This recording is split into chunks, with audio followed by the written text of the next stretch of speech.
Hello everyone, in this video we're gonna talk about how to fix your Pluxee account login not working.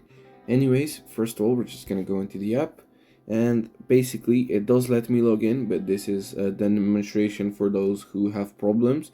First of all, we're just gonna close the app if you can't log in still. We're gonna go into settings and just change from your Wi-Fi onto your mobile data, or vice versa. Then you're going to try logging in. If that still doesn't work, you're just going to turn your Wi-Fi back on, and you're going to do this. Hold on the app, go to the info button, then go to scroll down, go to storage, clear data and clear cache, delete.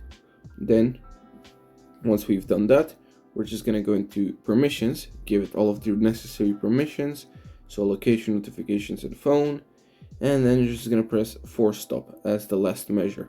Once you've done that, you should go open the app again and it should be working. Anyways, that's pretty much it. Thanks for watching. Make sure you leave a like, share and subscribe, and see you in the next one. Goodbye.